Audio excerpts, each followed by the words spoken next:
خدت فيزا فنلندا لمدة سنة. الفيديو ده أنا هاقول لك عن كل حاجة أنا عملتها عشان أقدر آخد فيزا فنلندا لمدة سنة على الباسبور المصري. حاجة بس أنا حابة أوضحها في الفيديو ده إن الفيزا الشنجن مش صعبة زي ما أنتم متخيلين، هي زيها زي أي فيزا. يعني أنا على الباسبور ده معايا كمان فيزا جنوب أفريقيا وفيزا المغرب، الاتنين كانوا نفس الprocess بنفس المدة، كانوا أسبوعين برضه بنفس كل حاجة. فما تخلّوش الناس تقعد بس تلعب في عقلكم إن هي تقدم لكم هي مكانها، أو إن أنا هاشتري لك الميعاد ده، أو اللي هو عشان أنت مش هتعرف تعملها لوحدك. لأ، في آخر الفيديو هاقول لك إزاي أصلًا تقدر تقدّم على الفيزا لوحدك. دي مش أول فيزا شنجن أنا آخُدها، دي actually رابع فيزا ليّا. يعني لو أنتم شايفين أنا الباسبور بتاعي مليان فيزات، فدي رابع فيزا ليّا شنجن. أول سؤال، إيه هي أصلًا الفيزا الشنجن؟ إيه هي التأشيرة دي أصلًا؟ الفيزا الشنجن هي الفيزا اللي تقدر تدخّلك 29 دولة في أوروبا، وإن أنت تتنقل ما بينهم freely، يعني براحتك. يعني أنت تروح من ألمانيا لفرنسا، من فرنسا لإيطاليا براحتك، ما حدش هيكلمك. وكمان من تجربتي فيزا الشنجن كمان تدخل بيها دول تانية مجاورة. يعني أنا في رحلة ليّا رُحت صربيا، وصربيا أصلًا مش من دول الشنجن، فأنت تقدر تاخد فيزا تركيا أونلاين، تقدر تاخد فيزا المغرب أونلاين، تقدر تاخد فيزا المكسيك أونلاين. فالفيزا الشنجن بس مش مقتصرة على 29 دولة دي، لكن هي حرفيًا ممكن تدخّلك أكتر من 40 دولة. فهي فيزا قوية جدًا على الباسبور بتاعك، وكمان فيزا قوية لو أنتم عايزين تقدموا بعد كده على أمريكا، على كندا، ده بيحسّن موقفكم جدًا لإن أنتم اتقبلتوا في الشنجن. متطلبات الفيزا الشنجن، هتلاقوني كاتبة لكم كل المتطلبات في صورة، فاعملوا لها screenshot وأنا هاقول لكم عليها دلوقتي مع الdossier بتاعي. أول متطلب هو الباسبور بتاعكم ويكون فيه على الأقل 6 شهور. فلو الباسبور بتاعكم فيه أقل من كده جددوه أفضل، لإن هو مش هيتقبل من غيره خصوصًا لأوروبا. في دول تانية بتبقى 3 شهور، بس أوروبا 6 شهور. وتاخدوا كمان صورتين منه. وبعد كده الID، الID بتاعكم برضه ساعات بيستخدموه، وخدوا منه صورتين. وفي حاجة أنا من مدرسة، أنا ليه باقول خدوا من كل حاجة صورتين 3 كمان مش صورتين بس. يعني شايفين الdossier ده؟ أنا من مدرسة إن أنا باخد، يعني أنا باخد الحاجات اللي هم طالبينها كلها هنا مثلًا. هنا هتلاقي الID بتاعي، الباسبور، كل حاجة موجودة. وورق تاني الصفحة دي مثلًا هاكون واخدة فيها حاجات احتياطي. هنا حرفيًا أنا حاطة شهادة ثانوية عامة، مش عارفة يحتاجوها في إيه، بس ممكن يحتاجوها ما أعرفش. ممكن حاطة فيها هنا فيش وتشبيه، حاطة فيها حاجات كتيرة أوي، وصور بطايق أكتر وصور أكتر، لإن أنا مش عايزة أرجع. أنا أول مرة عملت أصلًا الفيزا رجعوني ساعتها عشان الصور ما كانتش مضبوطة، رُحت اتصورت ورجعت تاني. بدل ما نعمل كل الحوارات دي، لأ، أنا من المدرسة اللي هو جيب حاجاتك وطلبوها يالّا في نفس الدقيقة، مش لسه هتروح تلف ساعتين وتضيّع يوم من شغلك تاني علشان أنت ما كنتش جاهز ومعاكش صورة زيادة. بعد كده الapplication form، كل فيزا شنجن بيكون ليهم application form إن أنت تملاه، حتى لو هُم مش هياخدوه، بس أنت أصلًا مش هتتقبل من غير ما تكون مالي الapplication form كلها وتكون واخد صورة منها. ورابع حاجة الtravel medical insurance واللي هو التأمين. وإحنا أصلًا عندنا في الباسبور بتاعنا دلوقتي كمصريين تأمين أمان، فلو أنتم مش عاملينه اعملوه. فهو تأمين أمان حلو جدًا لو أنتم مسافرين أقل من 3 شهور، لو أنتم مسافرين سياحة، فهو التأمين أصلًا بيغطي ده، فتقدروا تسافروا عادي جدًا بالتأمين. كل اللي بتعملوه إن أنتم بس بتخشوا على الموقع بتاعهم وبتملوا بياناتكم وبتكتبوا الرقم اللي موجود، وبيطلع لكم فعلًا document بالEnglish كمان مش محتاجين تترجموه، وبتروحوا بيه السفارة. هو ده تأمين أمان. ولكن لو أنت مسافر أكتر من 90 يوم، مسافر long term، فأنت محتاج تعمل تأمين تاني عشان تأمين أمان مش مقبول بيه. فقبل ما تتسوح وتروح ويقولوا لك الكلام ده، أنا باقوله لك دلوقتي. طبعًا الbank statement ده لازم، ده في أي سفارة لازم يكون موجود. الحساب البنكي آخر 6 شهور، في سفارات بتطلب 3 شهور، أنا عادي باعملها برضه آخر 6 شهور كده وباقدّمه. فهو كده ده موجود في كل السفارات.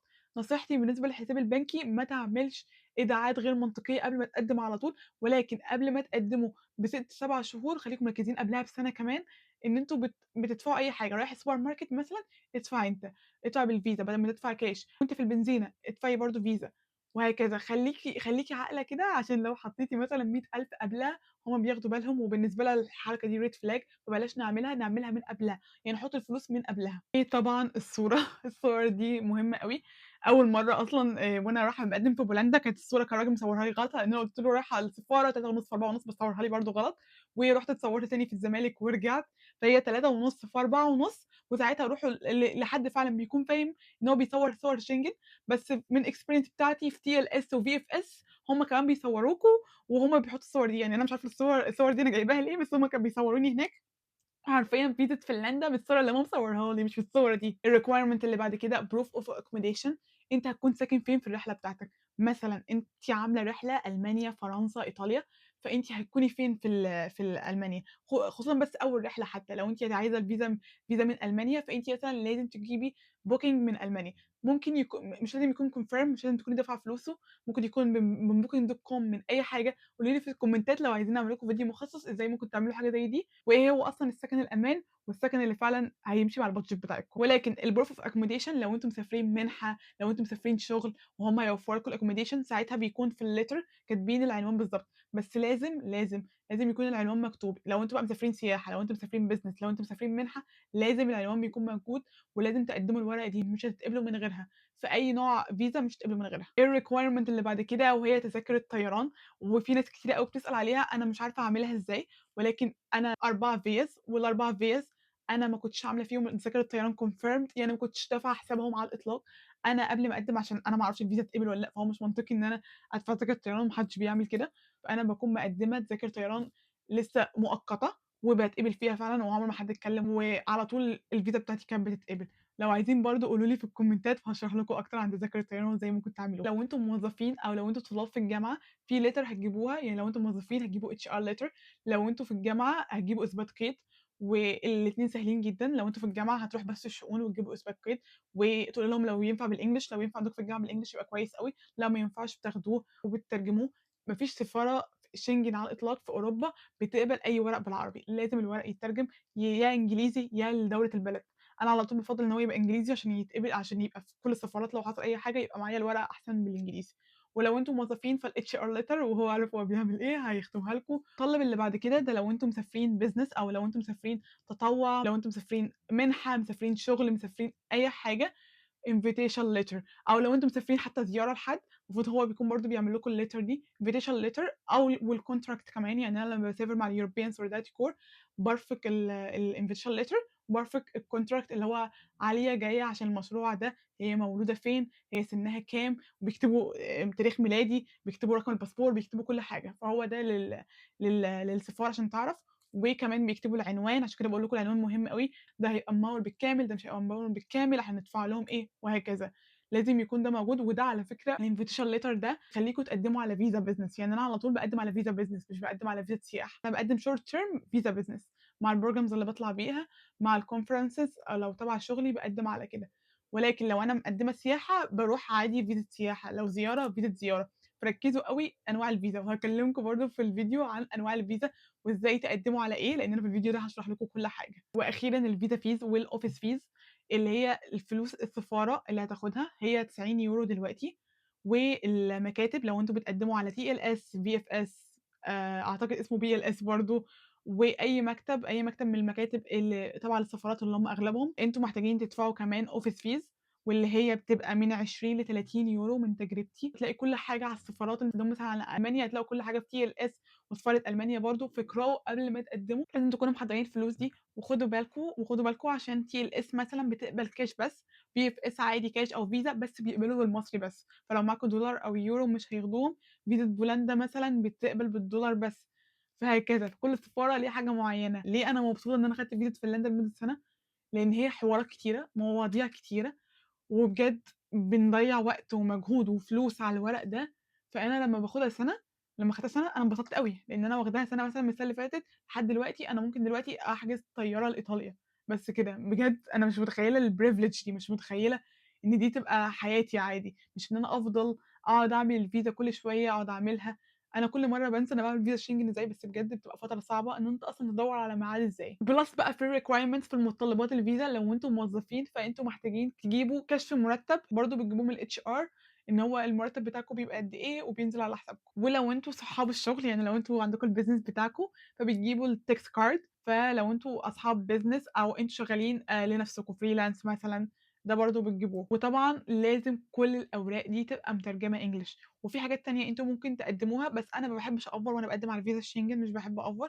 ولكن لو أنتم متجوزين مثلًا، لو أنتم لو أنتِ مسافرة أنتِ وأسرتِك مثلًا، مسافرة أنتِ وجوزِك وأولادِك، فأنتم هتحتاجوا برضه تجيبوا شهادة قيد من للأطفال في المدرسة. ممكن برضه تعلّوا نسبة قبولكم، بس مش لازم، ما تأفورش في الأوراق إن أنت تجيب مثلًا ملكيتك للبيت، ملكيتك للعربية، إن أنت هترجع مصر.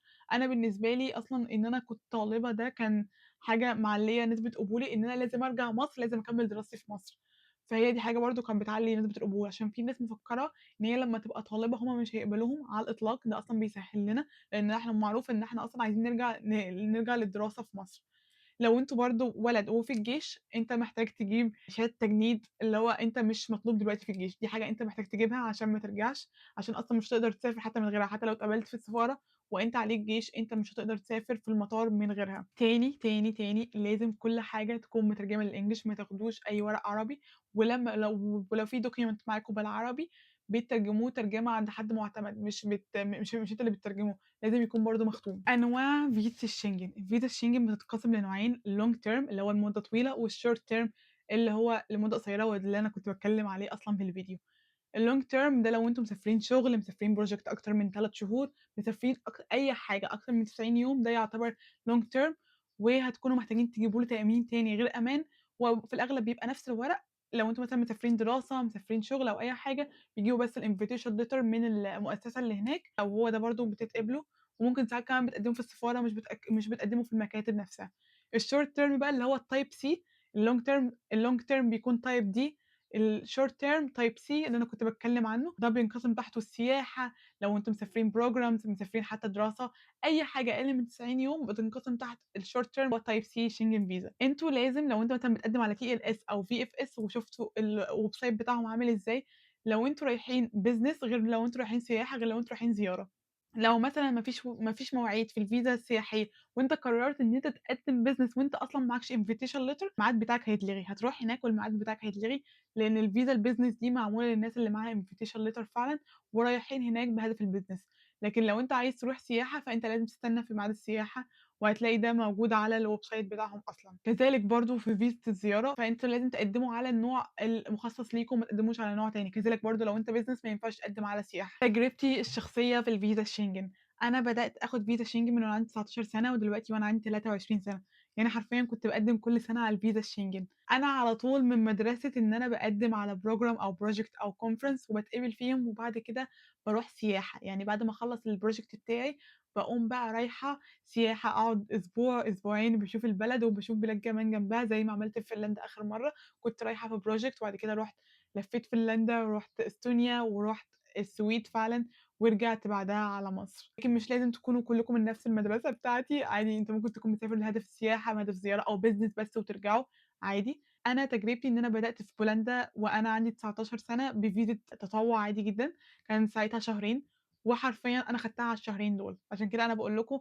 مش أول مرّة تقدّمي على الفيزا الشنجن ومش أول مرّة تقدّم على الفيزا الشنجن هتاخدوها لمدة سَنة، ده مش منطقي ومش ده اللي بيحصل. أنا خدتها حرفيًا على نفس عدد الأيام بالضبط، ولا أكتر ولا أقل، اللي هو الproject 58 يوم، أنا خدتها 58 يوم وخدتها one entry. one entry ده معناها إن أنا هاخُش الدولة مرّة واحدة بس، هاخُش منطقة الشنجن كلّها مرّة واحدة بس، ولو خرجت منها ما ينفعش أدخل تاني، حتى لو أنا رُحت يوم مثلًا ورجعت مصر ما ينفعش أدخل تاني منطقة الشنجن، فدي كانت أول مرّة أنا خدتها.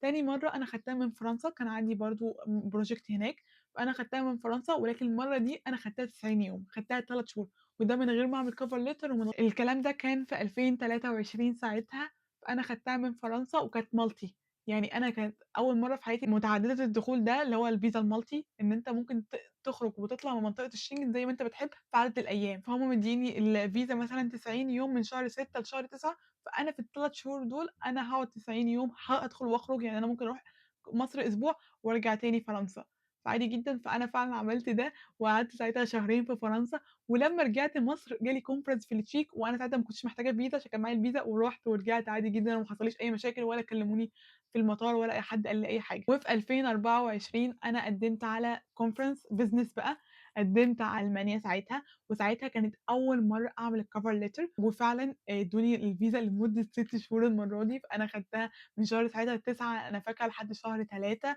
2025، خدتها ساعتها وانبسطت جدًا. أنا سافرت ساعتها 3 مرّات، لإن أنا كانت معايا كنت بس سافرت الconference ورجعت، سافرت رومانيا ساعتها شهرين، وسافرت ساعتها برضه ألمانيا شهر، ولفّيت كذا دولة جنبهم، يعني لفّيت صربيا زي ما قُلت لكم عادي، ودخلت وخرجت لإنها كانت multi، فأنا I think إن أنا دخلت وخرجت من منطقة الشنجن ساعتها 6 مرّات في ال90 يوم دول، وبعد كده فيزا فنلندا آخر فيزا معايا دلوقتي، أنا قدّمت في 2025 ولحد الآن هي لسه معايا لمدة سَنة، فأنا ممكن أقدر أسافر في أي وقت، إن أنا أطلع وأخرج من منطقة الشنجن براحتي، وبس كده. دي كانت تجربتي الشخصية، وهي هي بالنسبة لي منطقية. أنا بدأت الأول بالproject بالضبط، بعد كده 3 شهور، بعد كده 6 شهور، بعد كده سنة. هاكون سايبة لكم في الdescription لينكات أكتر تساعدكم تفهموا الفيزا الشنجن وإزاي ممكن تقدروا تقدموا عليها، وكمان أنا باعمل استشارات عندي عن السفر، وإزاي ممكن تنظموا رحلاتكم. هاسيب لكم لينك في الdescription ممكن تبصوا عليه وتحجزوا استشارة معايا. بس كده، لو عجبكم الفيديو ما تنسوش تعملوا follow وتقولوا لي في الكومنتات لو عايزين أعمل لكم فيديوهات أكتر عن السفر ما بعد التقديم على الفيزا الشنجن.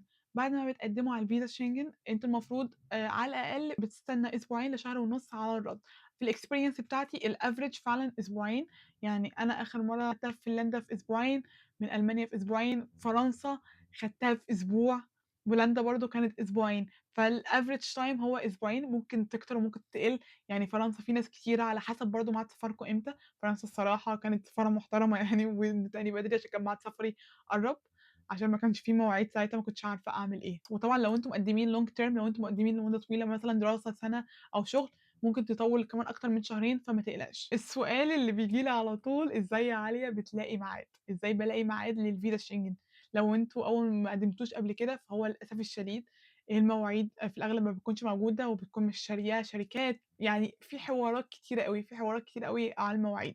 بس أنا من تجربتي الشخصية، أنا عمري ما استخدمت منظمة أو ما استخدمتش شركة، على إن في الprograms بتاعة European Solidarity Corps المفروض في sending organization بتساعدني، بس أنا عاملة كل حاجة بنفسي، وكل حاجة بالنسبة لي الفيزا الشنجن هي مهارة، هي مهارة أنا اتعلمتها على مدار السنين، أقدم لنفسي وأقدم لناس كمان. أنا باعمل إيه؟ أول شيء لازم تكونوا عارفين نوع الفيزا اللي أنتم هتقدموا عليها. لو أنت مثلًا هتقدم business دي هتبقى أسهل بكتير من إن أنت تقدم سياحة، لو أنت رايح مثلًا مؤتمر ده أسهل بكتير. ففي الأغلب هتلاقي مواعيد فعلًا قريبة، وقريبة دي مش قصدي إن حالًا، ممكن يكون كمان أسبوعين، كمان شهر.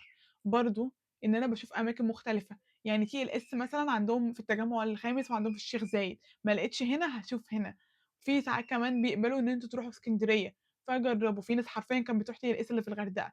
كل ده عشان إحنا نلاقي ميعاد. برضه إن أنتم تفضلوا تشوفوا ميعاد كل يوم، يعني ما تستسهلش وتروح لحد يعمل لك ده، لكن أنت بتشوف ميعاد بنفسك. حرفيًا أنا كنت قعدت كل يوم باشوف لمدة أسبوع، الصبح بافتح في نفس الميعاد، كل يوم بافتح في نفس الميعاد عشان ألاقي ميعاد للفيزا الألمانية، وفعلًا حصل ولقيت ميعاد. في حاجة تانية برضه، دي حاجة plus لو أنت لسه بتتفرج لحد دلوقتي على الفيديو، لو أنا عندي حاجة فعلًا مهمة، أنا ساعتها بابعت إيميل للسفارة، باقول لهم أنا عندي إيه، بابعت لهم الdocuments، باقول لهم إن أنا عندي سفرية مهمة جدًا. لو السفرية دي مؤتمر، لو project، حتى لو زيارة عائلية مهمة، مثلًا حد من قرايبك تعبان أو أي حاجة، بابعت لهم على الإيميل بتاعهم، هتلاقيه اكتب the German embassy in Cairo بتاعهم، وهيطلع لك، وتبعت لهم إيميل، وتبعت لهم إيميلات ولحد ما يردوا.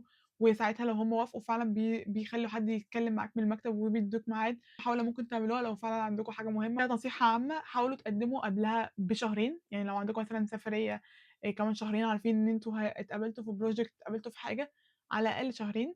ولكن في ساعات مرات كان السفر حرفيًا عليه أسبوعين وأنا قدّمت.